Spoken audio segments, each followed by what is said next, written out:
बस क्या है वो बता देंगे, एग्जाम डेट इसकी क्या है। चलिए स्टार्ट करते हैं। सबसे पहले सीईटी के अंदर संभावित बड़े बदलाव जान लीजिएगा, क्योंकि बाद में पछतावा नहीं हो। सिर्फ 5 महीने का समय है सीईटी ग्रेजुएशन के आगे, 150 दिन।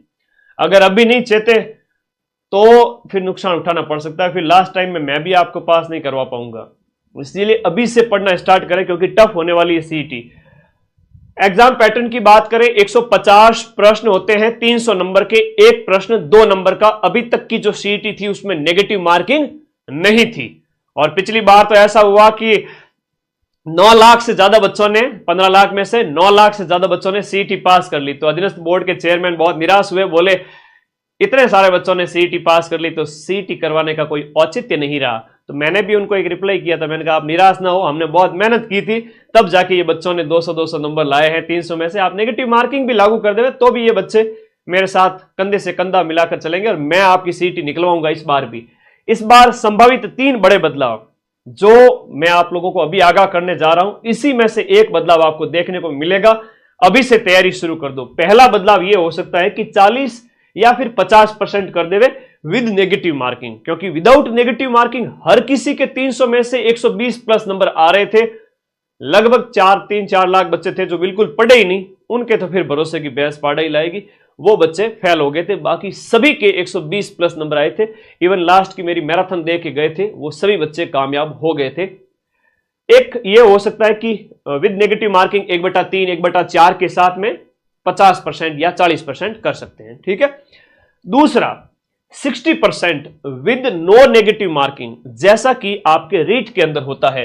रीट की जो पात्रता परीक्षा है, इस रीट की पात्रता परीक्षा में क्या होता है कि विद्यार्थी को 150 में से 90 नंबर लाने होते हैं और वो क्वालिफिकेशन उसको मिल जाती है। हालांकि अलग अलग कैटेगरी के अंदर ये अलग अलग होता है, किसी के 82.5 नंबर है, किसी के जनरल ओबीसी वर्ग के 90 नंबर है, तो वो अलग अलग है। तो रीट के जैसे, सीटेट के जैसे आपका यहां पर किया जा सकता है कि आपका 60% कर देवे, और 60% मतलब 300 में से 180 नंबर लाने वाले सारे बच्चे पास होंगे। और 180 नंबर अपने आप में बहुत अच्छे अंक होते हैं, सिर्फ पढ़ने वालों के आएंगे। अगर ये लागू कर दिया जाए तो मैं कहूंगा कम से कम 5 लाख विद्यार्थी इसको पास कर सकते हैं। अगर ये लागू कर दिया तो 2 से 3 लाख ही बमुश्किल।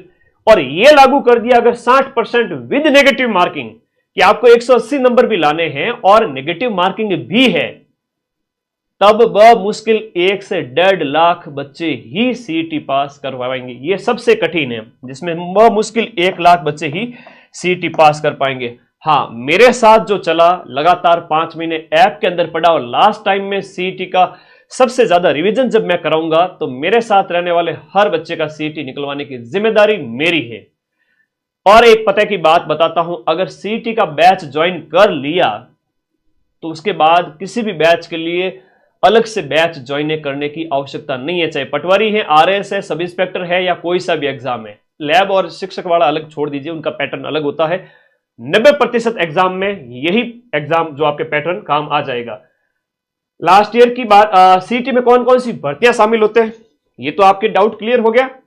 यही होने वाला है। ले दे के 60% वाला ज्यादा संभावित लग रहा है कि बिना नेगेटिव मार्किंग के 60% लागू कर देवे, या फिर नेगेटिव के साथ 50-60, जो भी है बहुत जल्द आपको बताया जाएगा। और नोटिफिकेशन आएगा जनवरी-फरवरी तक, और एग्जाम होगा इसका मार्च में, अभी बताता हूं मैं।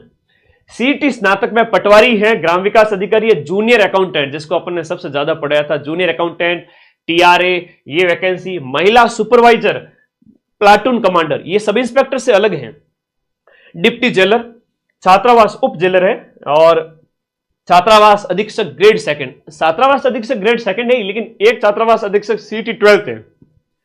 वनपाल छात्रावास अधीक्षक है, एलडीसी है जो आरएसएम एसएसबी की अधीनस्थ बोर्ड की है, जमादार की है, कनिष्ठ सहायक है, और इवन कांस्टेबल। 12वीं पास वे बच्चे इसके लिए योग्य होंगे, सारे के सारे जिन्होंने 12वीं पास कर ली है या 12वीं में अध्ययनरत है, मतलब कि 12वीं हो जाएगी इनकी फाइनल ईयर वाले, और 12वीं पास सारे बच्चे सीईटी 12th दे सकेंगे, वो ग्रेजुएशन नहीं दे सकेंगे। सर हम क्या करेंगे, सीईटी ग्रेजुएशन वाले बच्चे सीईटी ग्रेजुएशन भी देंगे और सीईटी 12th भी देंगे, तो आप पूरे साल के अंदर इतनी सारी भर्तियां दे पाएंगे। सर जिसने सीईटी नहीं दी उसका क्या होगा, वो 90% तक के एग्जाम में शामिल नहीं हो पाएगा। बिना सीईटी आप कोई एग्जाम नहीं दे सकेंगे। तो सीईटी मतलब मस्ट है, सीईटी तो मस्ट है। ये आप स्क्रीनशॉट ले ले। इतनी सारी भर्तियों का मैं बता देता हूं कि ये इसके अंतर्गत है, और भी भर्तियां इसमें शामिल की जा सकती है। लास्ट ईयर जब सीईटी हुई थी सितंबर 2024 में सीईटी ग्रेजुएशन, तो आपके ही अपने प्लेटफॉर्म माइंड मैप ने सीईटी ग्रेजुएशन के एक ही पारी के अंदर 150 में से 120 प्लस हूबहू प्रूफ दिए थे, जो मैं अभी टेलीग्राम में शेयर कर दूंगा वापस। और सीईटी 12th के अंदर हमने 90% प्रश्न यानी कि 130 के लगभग मिलाए थे। ये पूरी पीडीएफ है, एक 26 अक्टूबर को डाली हुई है और एक 1 अक्टूबर 2024 को डाली हुई है टेलीग्राम ग्रुप में। सबसे ज्यादा क्वेश्चंस अपन ने मिलाए थे। जहां भरोसा हो वहां पढ़े, अपने भविष्य के साथ खिलवाड़ ना करें, अभी से पढ़ना स्टार्ट करें। अब सिलेबस की जब बात आती है ना, कई सारे विद्यार्थियों को पता ही नहीं होता है कि सिलेबस क्या है क्या नहीं है। थोड़ा सा मैं बात करूंगा। मेजर तौर पर बात करें तो 6, 1, 7 और 8, 9 सब्जेक्ट है, या 6 + 2 यानी कि 8 सब्जेक्ट है। राजस्थान जीके, इंडिया जीके, बोलो मेरे साथ साथ, Rajasthan GK, India GK, Hindi, English, भाषा, मैथ, रीजनिंग, दोनों एकदम बहन जैसे, आपस में भाई बहन जैसे, ठीक है। Hindi, English, math, reasoning, computer और साइंस। 4th ग्रेड के प्रूफ कहां गए? संग्राम चौधरी। संग्राम भाई आज टेलीग्राम में, चलो तुमने उकसाया है बॉस को, तो टेलीग्राम में 110 प्रश्न की प्रूफ 120 में से सिर्फ एक सिंगल पारी के, सिर्फ एक सिंगल पारी के। और मैं अगर प्रूफ देने बैठ जाता ना 6 की 6 पारियों के, तो 720 में से 650 प्रश्नों के प्रूफ दे सकता हूं, लेकिन उसमें 15-20 दिन और खराब होंगे, बच्चों की पढ़ाई डिस्टर्ब होगी। तो आज टेलीग्राम में आएंगे आपके 4th ग्रेड की एक सिंगल पारी में 120 में से 110 प्रश्न के प्रूफ। तो मेरे संग्राम भाई दूरबीन लगाकर अच्छे से देख लेना और अपने पड़ोसियों को सबको दिखा देना। शायद ये संग्राम किसी कोचिंग का भेजा हुआ हो सकता है, तो कोई बात नहीं, पूछना आपका फर्ज है। मदन सर को मत देखो अगर वो प्रश्न नहीं मिलाते हैं तो। मैं कोई फूट रहा दिखता हूं जो तुम मुझे देखने आते हो? क्वेश्चन मिलते हैं तो देखो, और डंके की चोट पे हर एक बैच जो लॉन्च कर रहा हूं 90% तक प्रूफ दूंगा। ओके, आज दूंगा 110 प्रश्न के प्रूफ, देखना टेलीग्राम पे, ठीक है।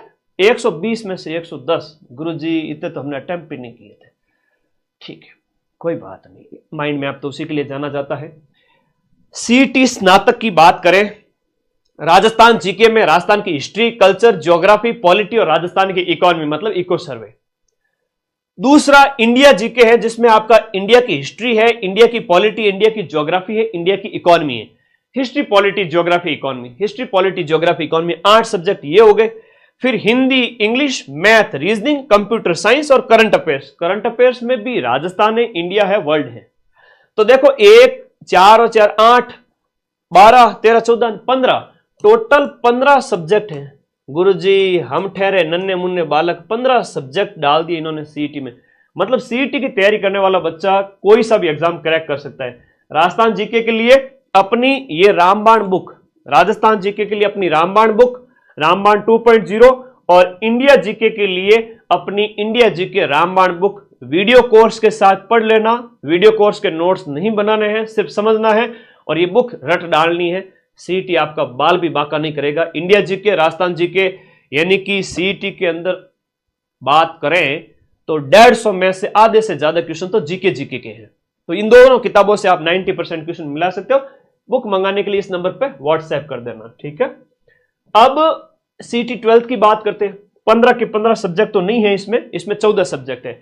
इसमें भारतीय इतिहास नहीं है, भारतीय इतिहास सीईटी 12th के अंदर नहीं है, सीईटी 12th में नहीं है। और इसमें साइंस एंड टेक्नोलॉजी है, जबकि इसमें जनरल साइंस है। इसमें क्या है? इसमें है जनरल साइंस और इसमें साइंस और टेक्नोलॉजी है। करंट अफेयर्स राजस्थान, इंडिया और वर्ल्ड तीनों में है, दोनों में ही है।